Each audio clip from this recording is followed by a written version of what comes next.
sanggol, kahit alam ko na gustong-gusto mo na din magsalita. And actually, sa lahat ho na nandito ngayon na nanonood at nakikinig, pinili ko na lang ho talaga sanang manahimik at lunukin lahat ng mga binabatong salita sa akin ng lahat ng tao. Pero kasi, here I am, at my happiest moment at madami pa din pong nadadamay at nababalik ng mga pangalan kahit hindi naman na ho dapat. At mas lalo pa pong dumadami yung mga fake news. Hindi ko na ho pahahabain pa, kaya here is my side of the truth, and I hope you would all listen or at least give me a chance to explain.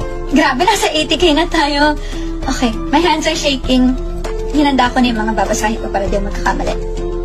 I would like to address each issue one by one, so please bear with me. I'm gonna start off with, we broke up last year.